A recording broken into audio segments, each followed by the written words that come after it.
Hi, everybody. How you doing? Morning, Dale. Hi, Dale. Hey, how are you, Brian? All Hey, good, Brian. mate. You? Good. I want to congratulate you on, the call from Monday on Evergrande that it wasn't systemic and there was a trade to the long side of stock indexes. Good, great call. Thanks, mate. Richard Adams, hello. Michael Schneider, Hugo, Alexander, Jays, how are you? Daniel, how are you? And there's Ryan. We already talked, so I don't have to say hello again to Ryan. Hi, Ryan. Hi, Dale. Monica, everybody. Okay, I hope everyone did okay on the Fed yesterday. I have a few comments to make about it. So let's take a look. And we could start off with the S&Ps. And, to me, this still looks corrective, like some type of ABC to the 50% level. NASDAQ has surpassed it by a bit, but coming off, it got a little bit above 50%. I don't know, could be forming a flag. Is it going to grind all the way to new highs? I don't think so. In fact, let's put my RSI theory to the test, okay? I'm doing okay, Sinatra. See this low right here and this confirm low? Okay, so it's my bet that this isn't the low. And I'm not sure if it's right to sell it right here or wait for 61.8. You could put on a piece and then another piece here. And also Blake made a great call with a harmonic yesterday. I think it was a Gartley and it could go up to 44.50. But right now we're stalling right here at the 50% level. So it's still my bet that this is not the low. I just use RSI, Daniel. Okay, Sensi said it's a Gartley for me. So is that up at 44.50, Sensi? Anyway, something else that, okay. So I was talking about fading the dollar after the Fed, which was pretty wild. The reason I thought that we'd make a new high was, again, my RSI work said that we needed one more high. And we diverged even after this spike up here. So I caught it at 49, already taken 30. I also went with the Aussie, and the reason I went with the Aussie is it never made a new low, okay, compared to the Euro made a new low, right? Cable made a new low, but this divergence was really tempting right here. The yen is in a world of its own. Only Ryan understands it. What whippy action we have here in Canada. I think we're going to 23. And this may just be the beginning of the Aussie. Why can't we rally, say, all the way back to 76? If we have equality here, we could rally up to 76, higher low, pretty much held the 61.8, won the stronger currencies on this dollar rally and foreign currency decline. Okay, so that was, the dollar call. And the dollar, just getting back to it, it's a pretty ugly day, failing rally. And a lot of people said that, we have 80 on the DSI and the Dixie. And I think that we could pull all the way back down towards the 91 level. And that should be positive for commodities. And, remember I said the big test for stocks is going to be if we have a weak dollar and if it doesn't buoy equities, there's a problem.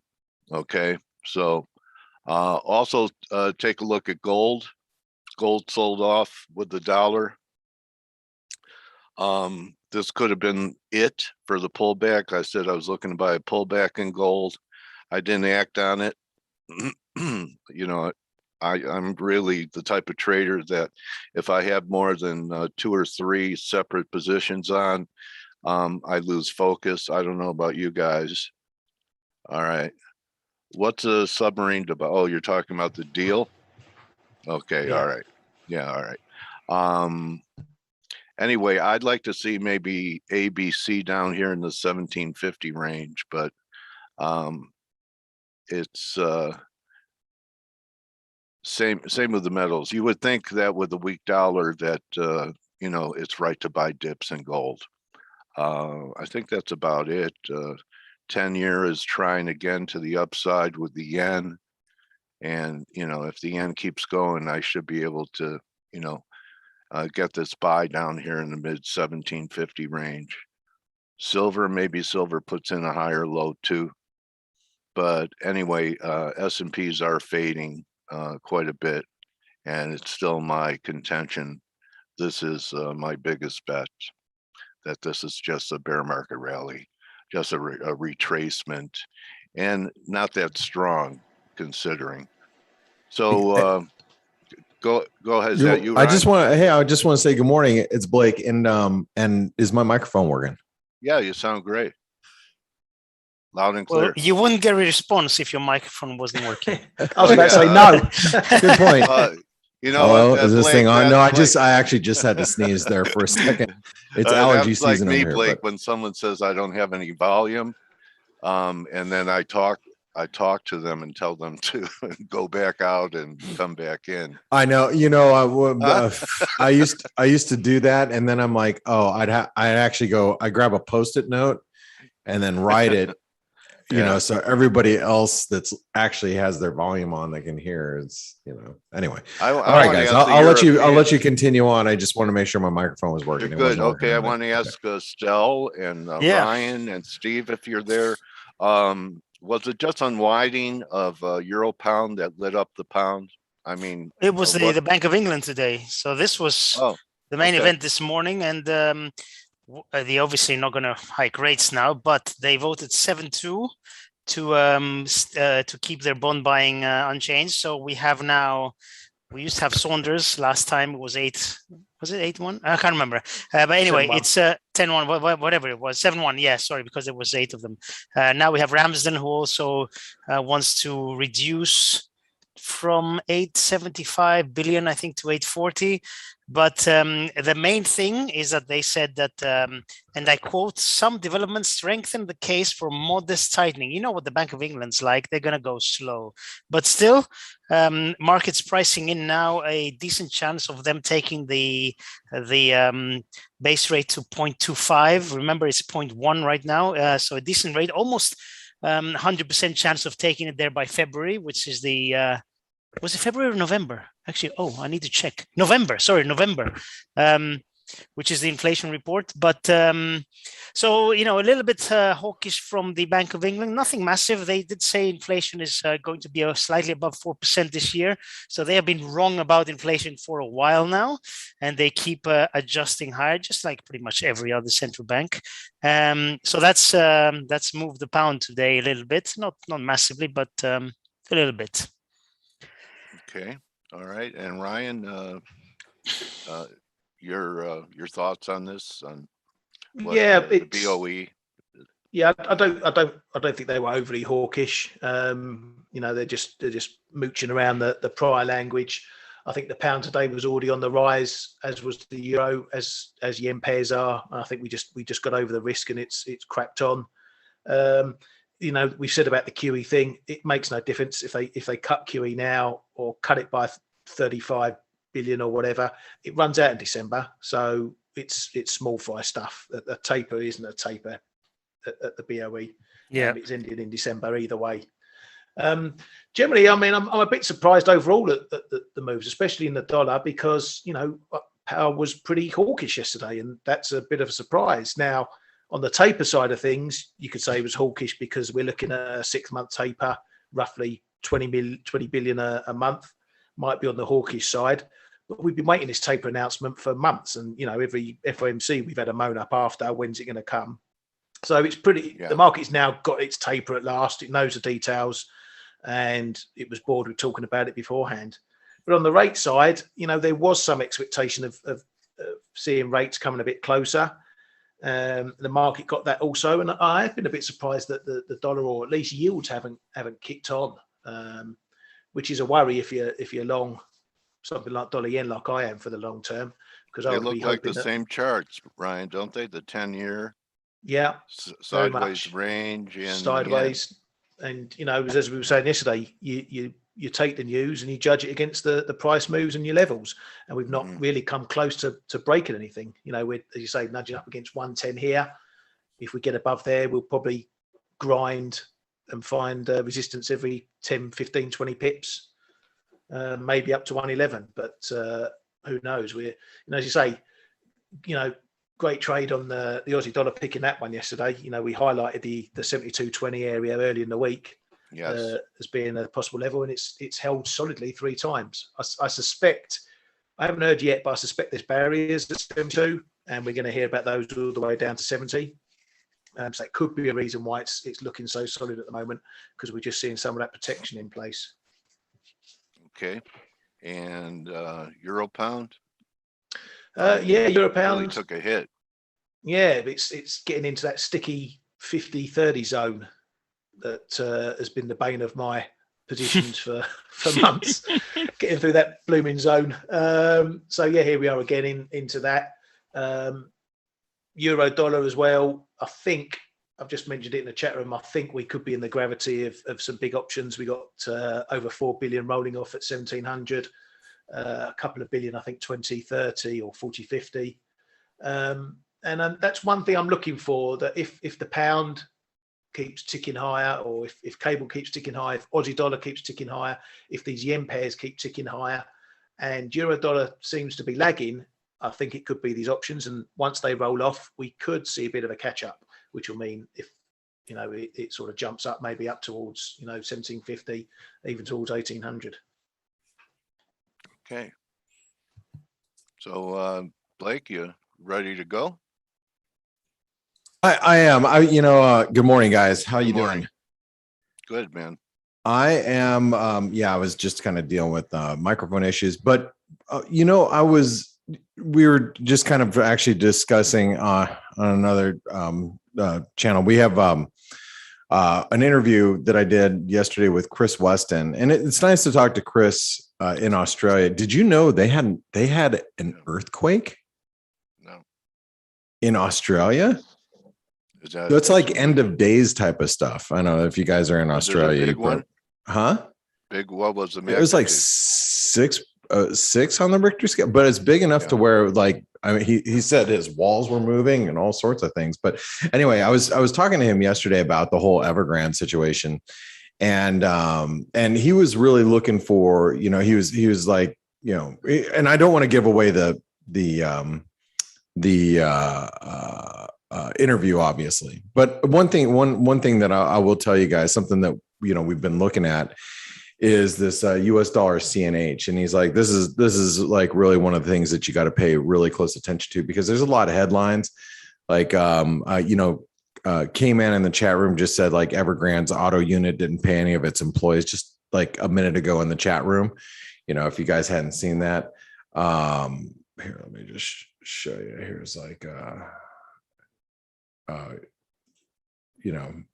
Evergrande electric vehicle unit has stopped paying its staff and suppliers at factories.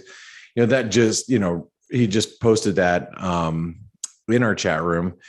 And I'm like, man, that's obviously worrisome. It's people start, when you Dale, you said a little bit earlier, talking about like systemic risk and, what that actually means. And, a lot of people are not thinking about some of the ripples that it might cause. So, one of the places to really keep an eye on is this US dollar CNH. And I know we've focused on it recently. And here's the daily chart. And, I think a move above this, we were talking about it yesterday with Chris Weston, move above 650, really above 652. And you got to start being really kind of more concerned that China's playing a bigger role in the Evergrande situation, where they have to take, measures to weaken their currency. to kind of blunt this whole situation. But anyway, I was thinking about that as that headline came out, and conversations were going around in the chat rooms.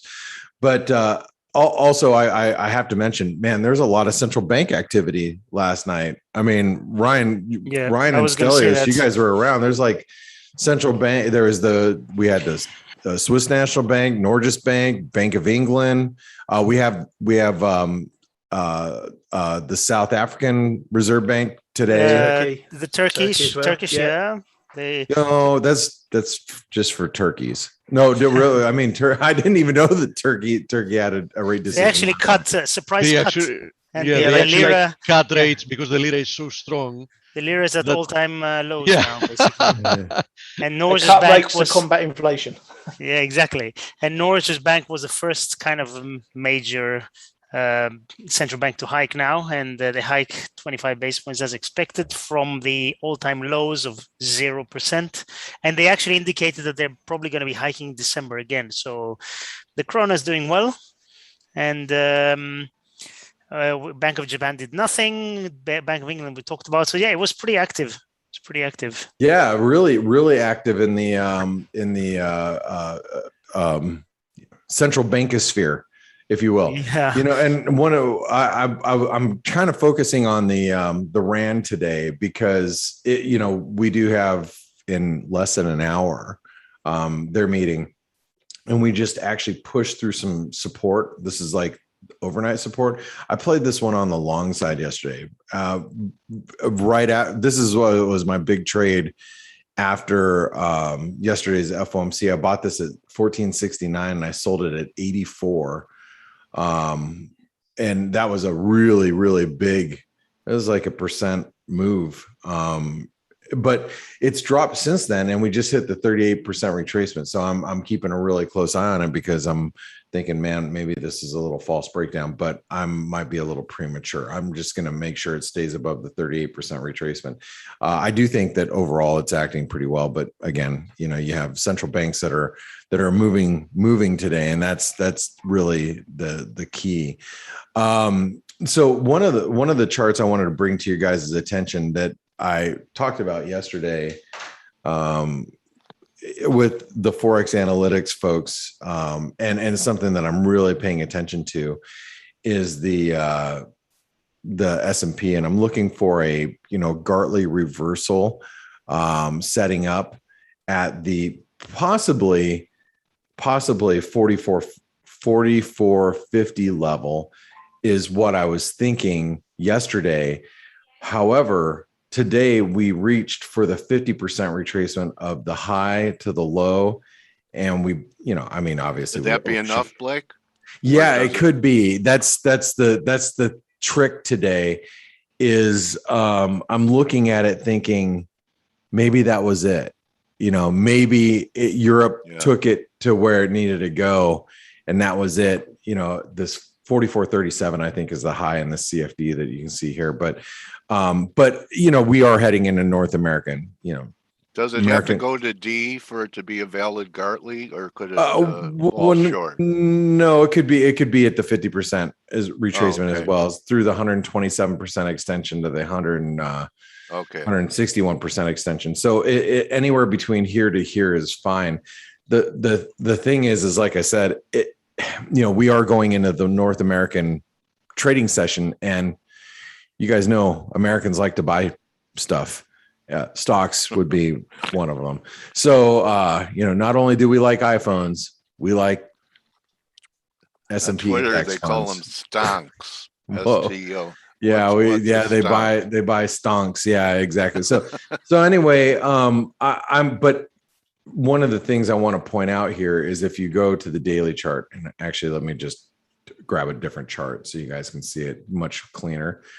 We came out of this wedge, and so for me, I'm selling into strength now. So I like rallies, and as I told everybody yesterday, I was looking for a move back up to the 44.30 to 44.50 range, and now getting up this morning and seeing where we're at, I'd like to see if we can stretch a little bit further to 44.50. And should we get up there, I'm going to be looking for some, trades to really step into for, a reversal of risk, for a move lower in risk.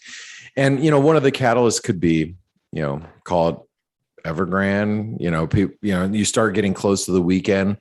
And I don't know about you, the risk reward, I don't think favors longs right now. And with what's happening in Evergrande, it's got to have some institutional traders concerned.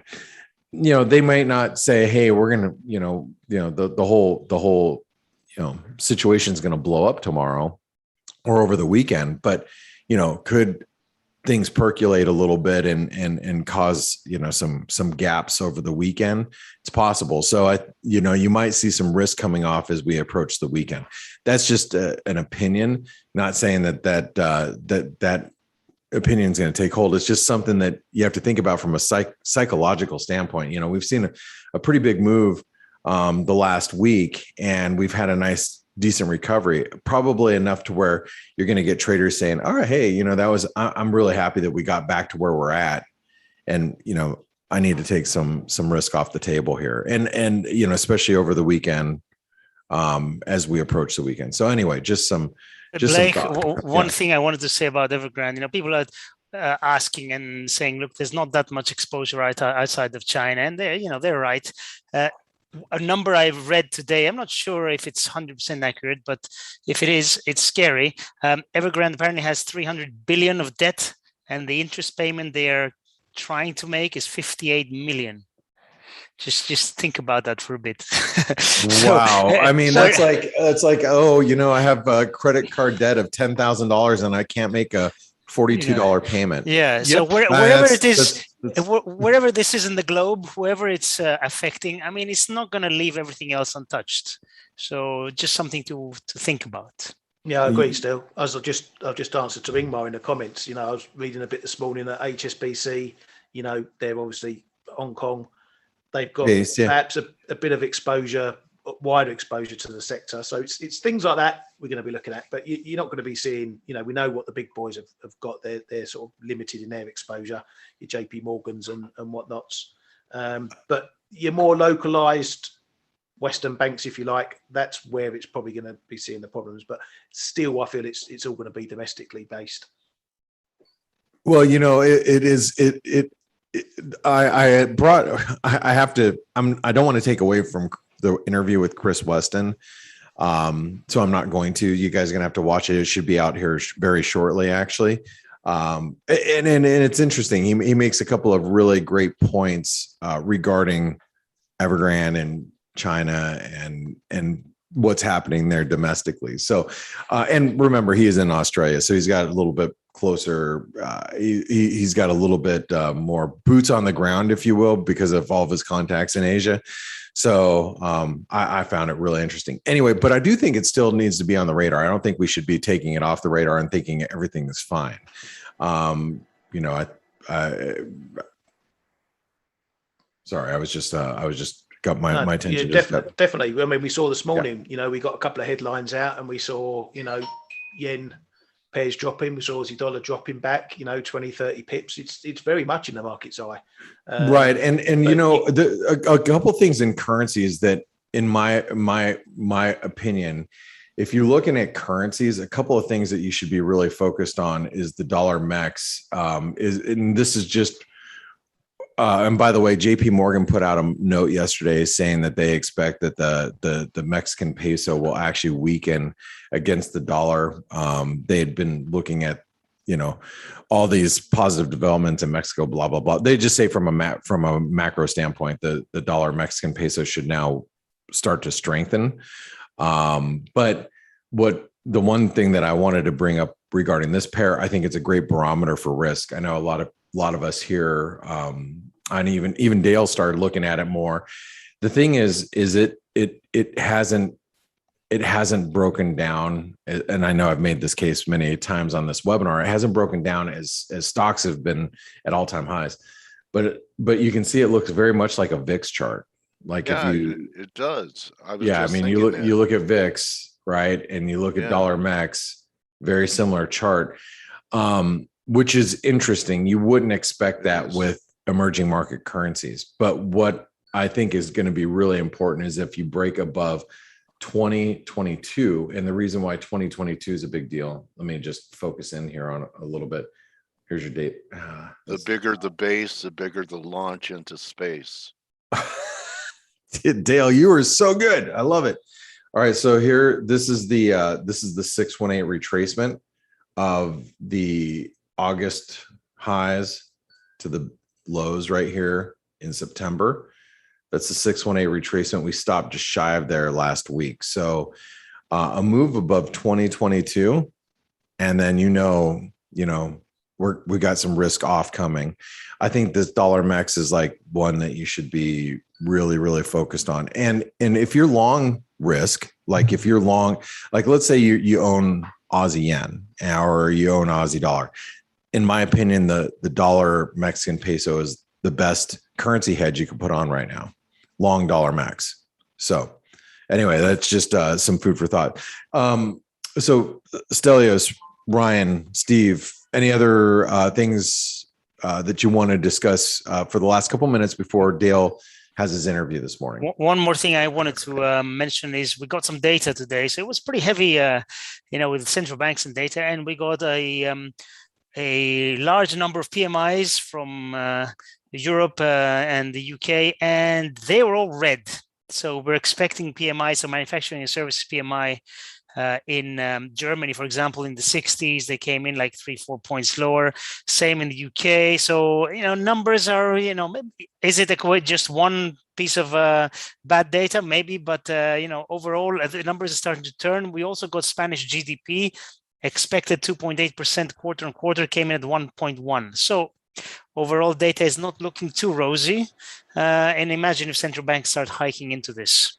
That's what I'm going to say. Very good. And I'm sorry, Martin mentioned really quick. You said dollar Mexican peso carry costs are high. They are, but your carry cost over the weekend or overnight, if you're not hedged, holding long like an Aussie yen or something, could be way bigger. Should there be some headline risk? That's what I say. It's like a hedge. If you need to hedge something, short term, that's a good hedge to take. Anyway, sorry, go ahead. Was it Steve that was just going to mention something? Yeah, stimulus effects are running out still. Obviously. Yeah. With the PMIs.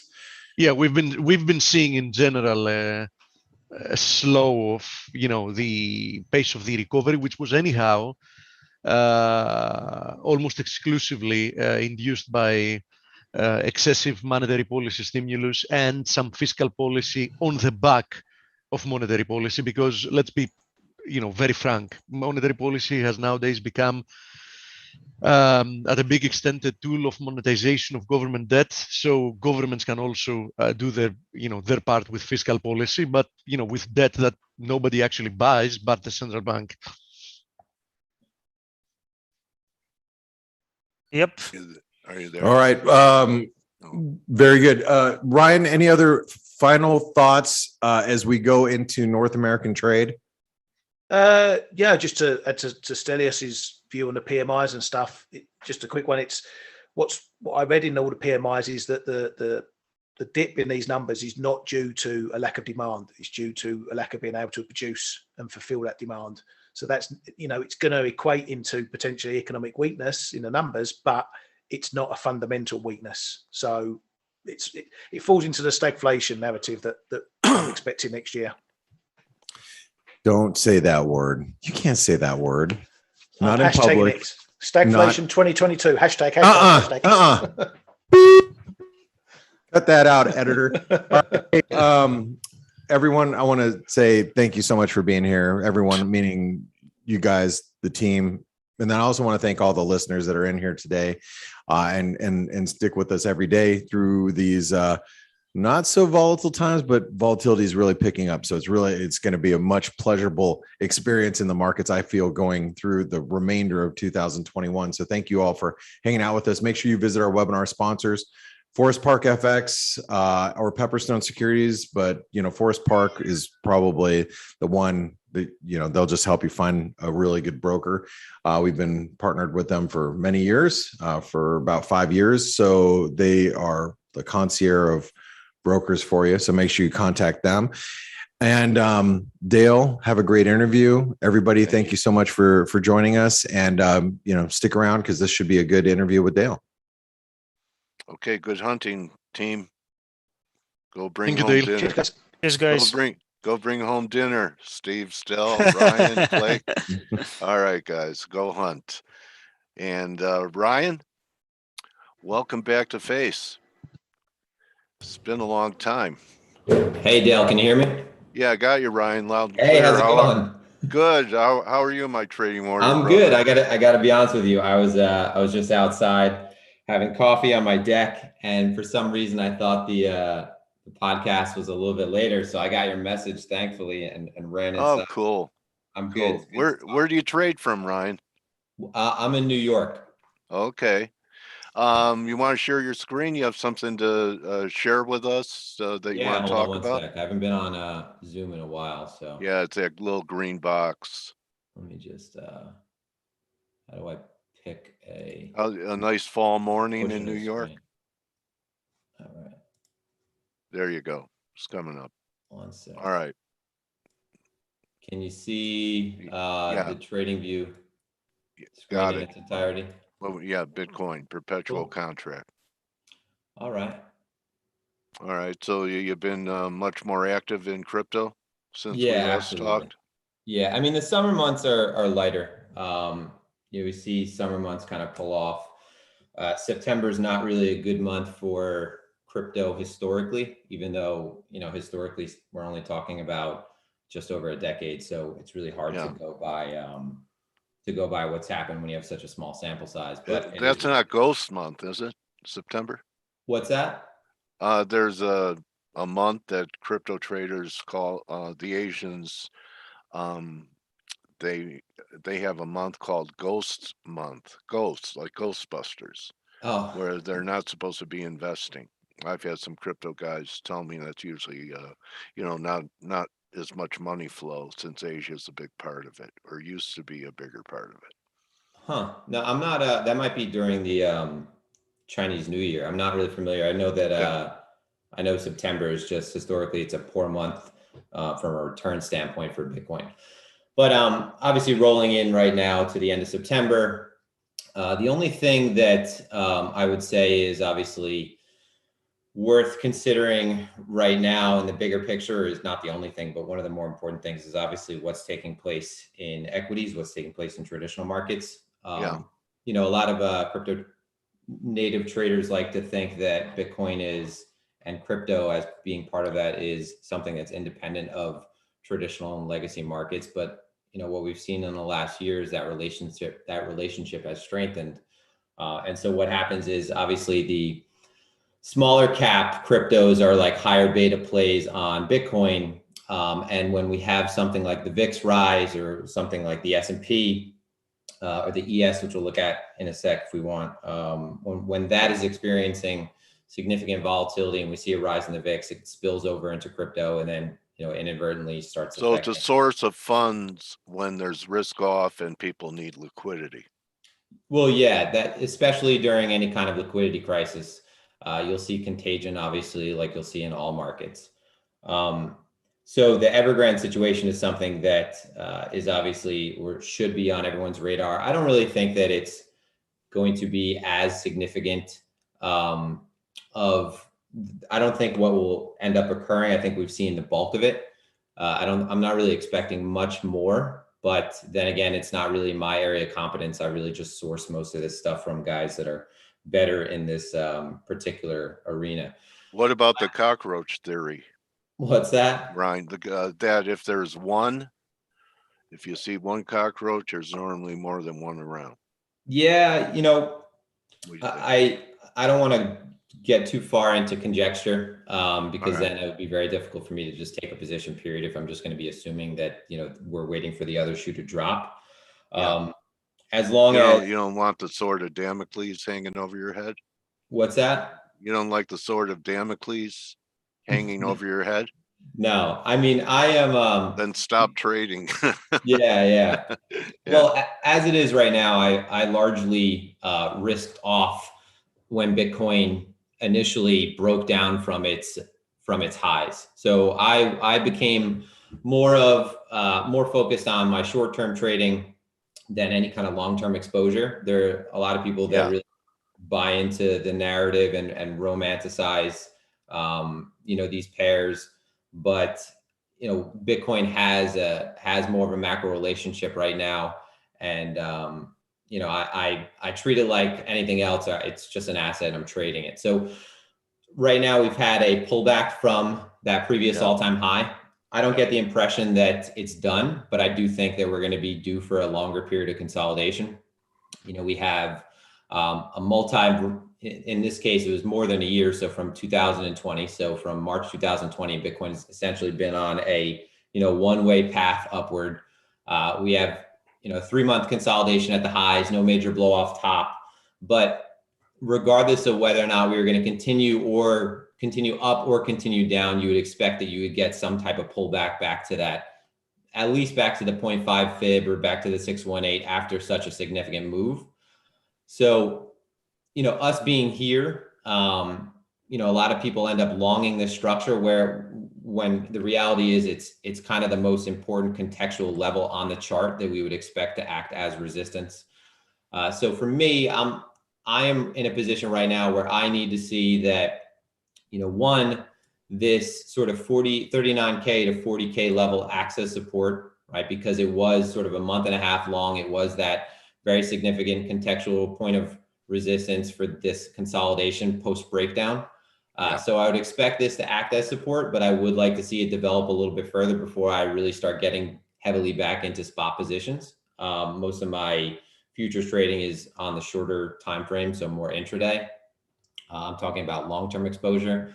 That or a reclaim of the 45K region, which right now is currently acting as high time frame resistance. I think that what ultimately is going to happen with BTC is it's going to, into the month of October, it probably will range a bit more. We are still in a higher time frame range, and then potentially, maybe begin its trend again going into 2022. I don't think that we're looking at an all-time high the end of this year. So that's just the high time frame. Yep. So 50K is probably, that round number level right now, considering we've had the rejection sit there so far. If we're able to reclaim 50K, that's fine. I'll get heavier into it. If we develop some sort of base down here around 40, then I'll consider getting into a larger spot position or getting more exposure. For now, I'm really just focused on the lower time frames. Is there any chance for a full-blown retest if things say get ugly with risk off? I don't think so. You don't think so? No, I mean, we couldn't see 30 again. Oh, okay. So I'm sorry. When you said retest, I was thinking you meant all-time high. No, I'm talking about if there's a 20% correction in equities. If there is a correction in equities, I think that Bitcoin just behaves like a high beta equity. Okay. It trades like a tech stock at that point, which means that obviously it's going to have more downside. This 40K level is doing its job so far, but a lot of the times Bitcoin has the tendency to revisit all possible points where you would find most of the liquidity. And in this case, sort of this 37K low is attractive. And you see obviously a lot of stops placed around there. That's sort of the low pre this large move back up towards this all-time high consolidation structure. But if we see a further correction in equities, then the way I play it is if we reaccept back within a prior range, so underneath 39, and we're talking all the way back down to low 30s, I just treat it like it's going to fall back into the same comfortable behavior it was prior. So It becomes very deterministic in that sense, because it is very technically driven, that if you lose 39, regardless of the circumstances that cause that it's very likely that you quickly revisit sort of that 35, midpoint of the range structure for this lower consolidation. And then, depending on how we get a response there, maybe we look for a play back towards the range high, the prior range high, or look towards the lows again. There's nothing that's, out of the question when it comes to where this can. Everything and anything can happen.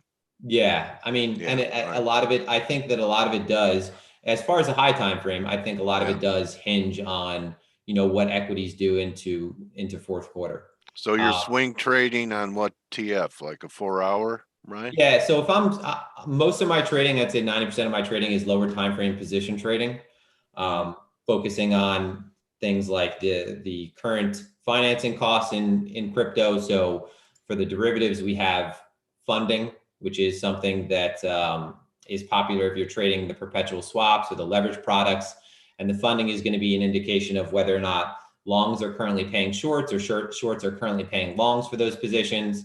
For my swing trading, I'll be focusing on mostly higher time frame structure.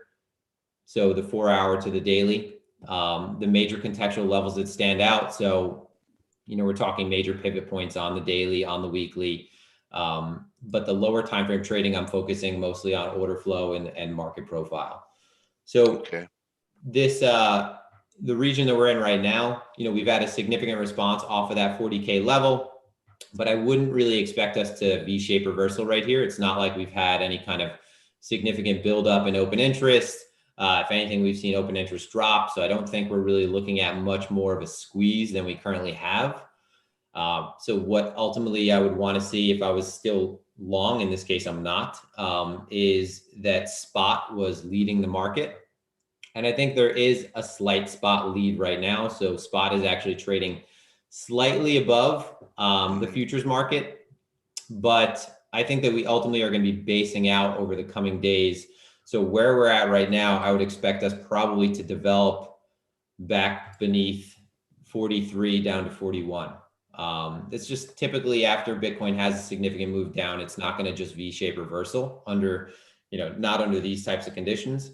So we would probably be looking at maybe a 3-4 day consolidation.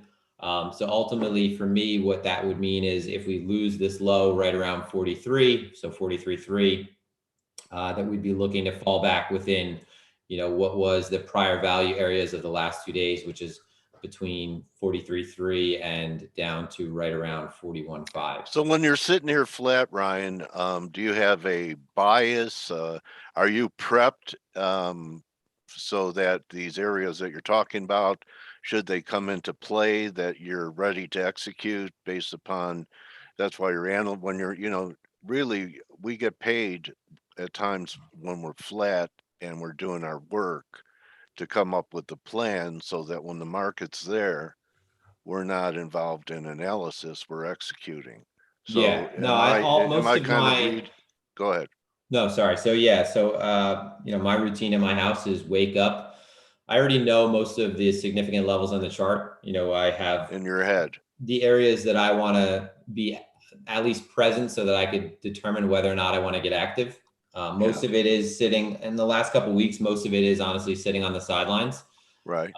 With Bitcoin, since it is so technically driven, the setups such as before this breakdown. So for example, the return back to this higher time frame level, so 39, 40, this swipe of these lows down here around 42, 43.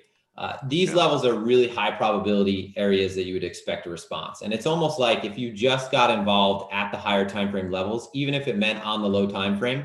So the first visit back to those levels, if you only got involved during those periods and you stayed out of the market every other time, you probably could get away with doing really well. But most people obviously, they have trouble sort of being inactive, right? Sitting on the sidelines, just kind of observing, stalking, hunting, whatever you want to call it. Tom Petty so I already know the levels I want to get involved. Those high probability levels immediately are in the forefront of my head. Once we start interacting with them too much, though, it's probably going to be that they're going to be less significant in getting that, very obvious response that they would on the first trip back. And then so you become jaded if an area, if the market's giving people too much time and opportunity to trade at a critical price level. It's saying, okay, you know, you missed it last week, the entry at that support level, but we're going to let you buy it here again. Yeah, that's usually not a good sign, right? The way that I look at the market is, we talk about, for example, the TPO chart or market profile is the same way that you should if you were looking at, something that you're going to buy in the store, right? If you're looking at, if you iPhones, for example, the new iPhone 13 came out, it's probably like $1,000, right? If you dropped the price of that, by 20%, it shouldn't, if you had 100 of them and you drop the price by 20%, they shouldn't be for sale for a long period of time, right? You would expect that those would be immediately grabbed by people looking to buy. Same thing with the market, right? I mean, if Bitcoin is trading at lower prices and sort of hovering around a previous level that gave it a significant response prior, and this time around it's kind of just moseying there, then I'm not seeing the sort of response that would say to me, hey, buyers really want to get involved at this level because they're letting it hang out here for, a considerable amount of time. Have you let go of trading the legacy markets, Ryan? Yeah, for the most part, it's just something that I'm using as proxy now as more of a, if I'm looking at the S&P or if I'm looking at macro or if I'm paying attention to the VIX when I mention these things, it's kind of just to make sure that things are steady enough for me to be, one way or the other in crypto, right? If we're seeing, interesting. When did you make that decision? Because last time, I think this is like a new paradigm for you, isn't it? No, I mean, I think the last time we spoke was like 2 or 3 years ago, maybe, right? Wow. Yeah. So I have completely transitioned to trading primarily crypto. It's okay. It's a lot. The way to put it is, it's just an easier poker table to play at. I like it. Yeah. Okay. All right. So do you trade with hard stops? On the low time frames, I'm not really using stops. On the high time frames, yeah, I'm trading with a very hard invalidation level. Low time frames, for the most part, when I'm trading, might have a tail risk stop on, so something that is kind of just outside of the area where I'm getting involved in case market sort of rolls over. But a lot of the times on the low time frame, I'm going to be manually pulling myself out of trades immediately when they're not sort of showing the response that I want to see. That's for the low time frames, though. I don't advise that people don't use stops. That's something that you have to obviously have an invalidation for your trade or something that really says that, hey, my thesis is incorrect. For the high time frame, a lot of the times my stop is going to be based on either a multiple of the daily range. So what you'll see is some indicators are helpful in this regard. They'll actually incorporate some type of line on the chart to help you determine that. So a multiple of volatility. So if I'm following a trend, it would be similar to using a moving average as a stop.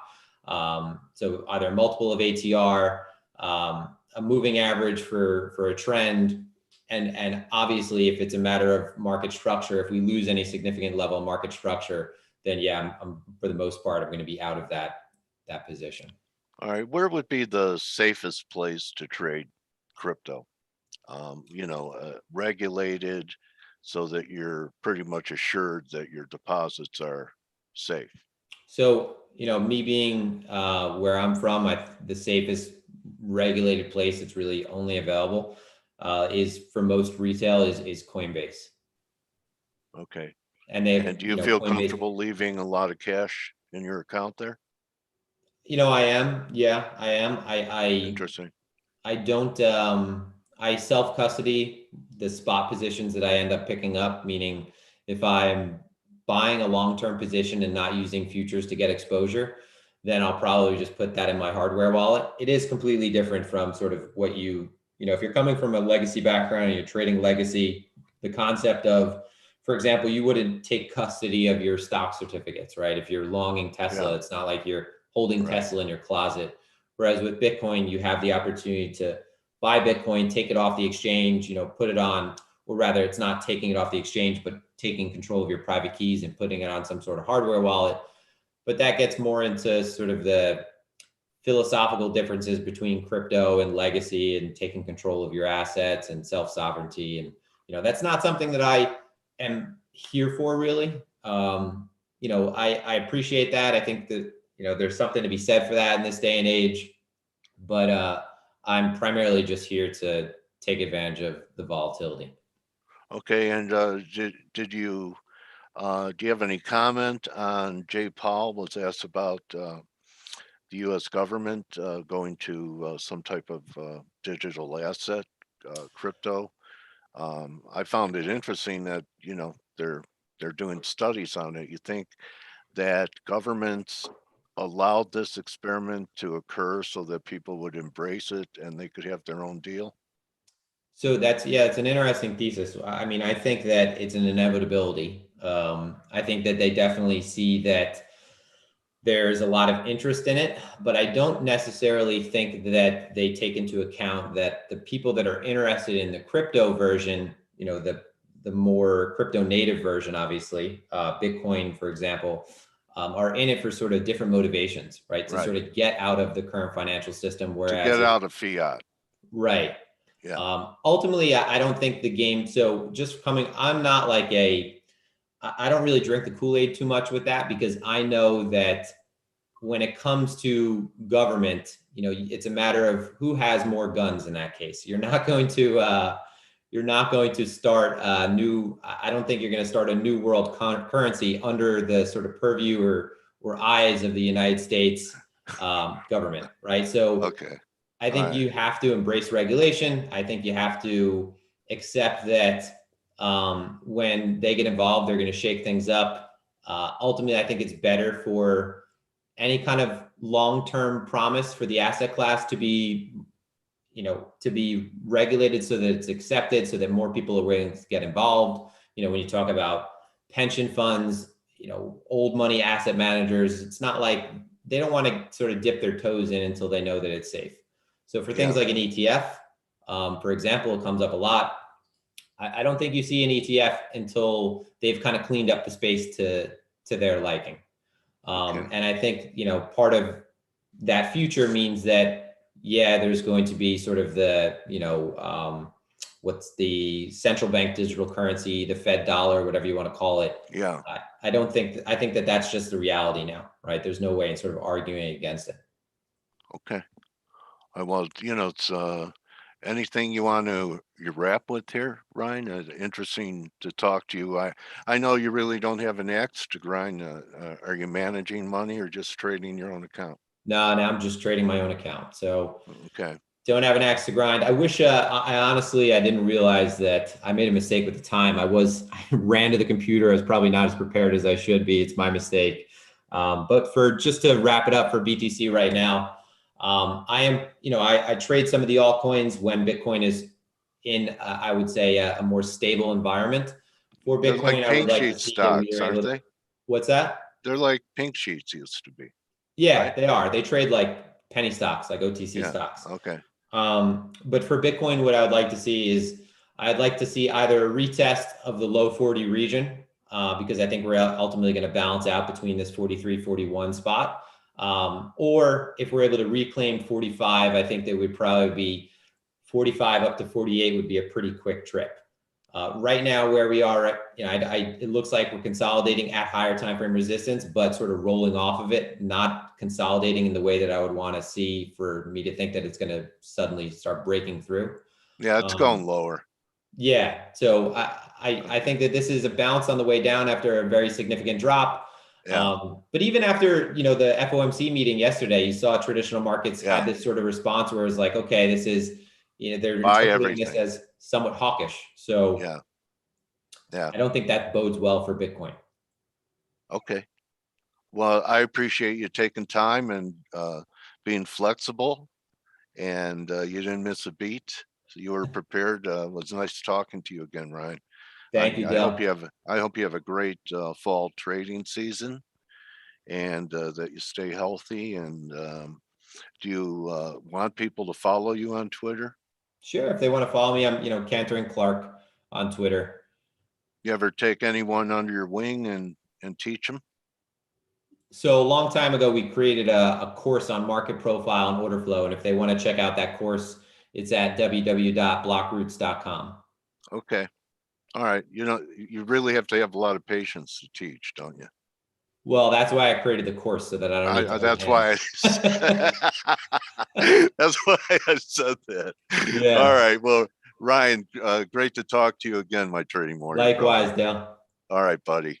Take care. All right, good stuff. So that's a wrap, everyone. We'll tomorrow we'll wrap it up with I believe the owner of Live Squawk.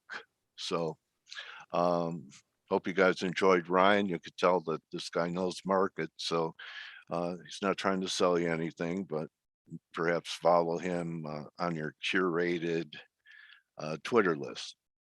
And good hunting the rest of the day, everyone. That's Friday, Richard. I think Ryan's going to help me with the interview there. See you, Hugo. Adios, everyone. Remember, don't just block roots. Okay. I thought you were talking about my hair, Barry. So don't just count your pips, count your blessings. See you, Sinatra.